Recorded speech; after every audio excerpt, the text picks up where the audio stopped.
Good morning, good afternoon, or good evening, my beautiful hot messes. My name is Mistress Lavender, also known as the Phenom Dictator, and welcome to my YouTube where I read. Today we are reading The Happiness Advantage by Sean, and we're on page 21 at the last paragraph at um, Insulating Against Stress. Let's just start. Meanwhile, positive psychology researchers had finished a meta analysis, a study of nearly every scientific happiness research I'm already messing up. Scientific happiness study available. Over 200 studies on 275,000 people worldwide. Their findings exactly match the principles I was teaching. That happiness leads to success in nearly every domain, including work, health, friendships, sociability, creativity, and energy.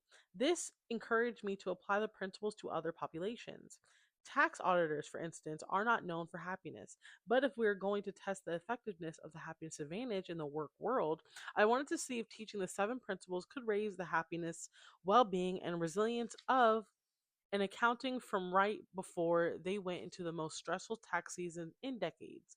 So in the summer of so in December of 2008, I gave 3 hours of positive psychology training to 250 managers at KPMG. Then I returned to see if the training had helped inoculate, I think that's the word, inoculate these individuals against the negative effects of stress. Testing showed that the audit well, testing showed that the principles did just that. And in a very short order, the group of auditors who had gone through the training reported significantly higher life satisfaction scores and lower stress scores than a control group who had not received the training. So it went at UBS. Credit Suzette, Morgan Stanley, and countless other beleaguered giants in the midst of the largest downside in modern memory. Companies were instituting no fly restrictions for their employees, similar to wartime. When you think about it, tightening their belts trying to survive. Yet they found room in their budgets for my trainings on this research. The leaders of these companies recognized that more than just technical skills would be required to help their company rise above challenging circumstances. So, soon, law schools and law firms also began knocking at the door. Understandably so, researchers have discovered that lawyers have more than three times the depression rate of the average occupational group, and that law students suffer from dangerously elevated levels of mental distress. Several Harvard law school students told me that they often studied at the smaller education school library because from being in the same room with other law students, even if no one said a word,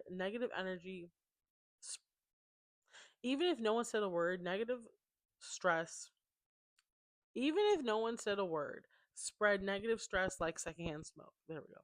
To attack this thorny reality, I taught the seven principles to focus groups of lawyers and law students across the country. We talked about how using a positive mindset could gain them a competitive edge, how building up their social support systems could eradicate anxiety, and how they could buffer themselves against the negativity that spread rapidly from one library cubicle to another. Again, the results were immediate and impressive.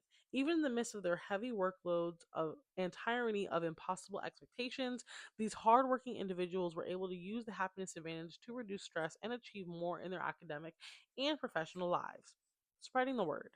Despite the academic explosion of positive psychology, its groundbreaking findings are still mostly a secret. When I started in graduate school, Tal told me the head of his PhD program estimated the average academic journal is read by only 7 people. This is an extraordinarily depressing statistic because I know that number has to include the researcher's mom. That means we're down to about 6 people who read these studies. This is a travesty because scientists are making discoveries daily that reveal how the human brain works best,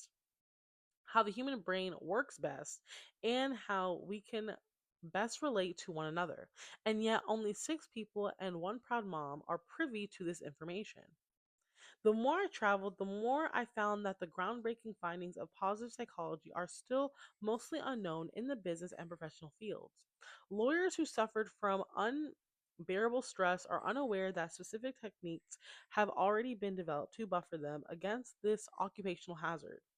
Teachers in inner city schools don't know about the study that isolated the top two patterns of successful teaching.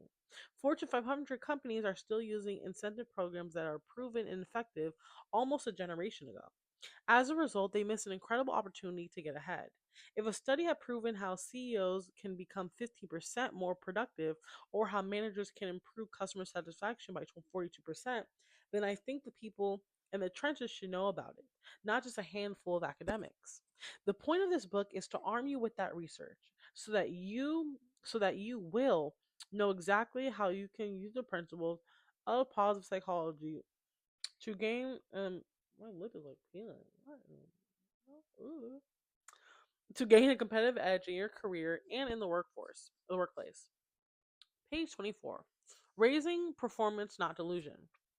My lip is like grounded in 2 decades of research that has revolutionized the field of psychology and further spread by my own study of the science of happiness and success, the principles that form the core of this book have also been field tested and refined through my work with everyone from global financiers to grade schoolers, surgeons to attorneys, accountants to UN ambassadors.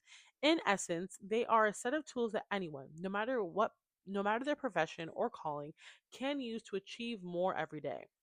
The best part about them is that they don't only work in a business setting, they can also help you overcome obstacles, reverse bad habits, become more effective and productive, make the most opportunities, and help you to conquer your most ambitious goals in life and in work. In essence, they are a set of 7 tools you can use to achieve more every day. Here's what they will do. Here's what they will not do. They will not tell you to paint on a happy face, use positive thinking to wish your problems away, or worse, to pretend your problems don't exist. I'm here to tell you that everything always comes I'm I'm not here to tell you that everything comes up roses. If there's anything the past few years have taught me, it's that this view is diluted. As I once heard a managing director at a large financial institution complain. It's 1 p.m. and 6 times today I've heard that the company has turned the corner. If we turn the corner 6 times, I don't know where we are. What? The happiness advantage starts at a different place. It takes us to be realistic about the present while maximizing our potential for the future. It is about learning how to cultivate the mindset and behaviors that have been empirically proven to fuel greater success and fulfillment. It is a work ethic. Happiness is not the belief that we don't need to change. It is the realization that we can. Let me read that again. Happiness is not the belief that we don't need to change. It is the realization that we can. Oh, here that we can change. Okay, we're on page 25. Change is possible.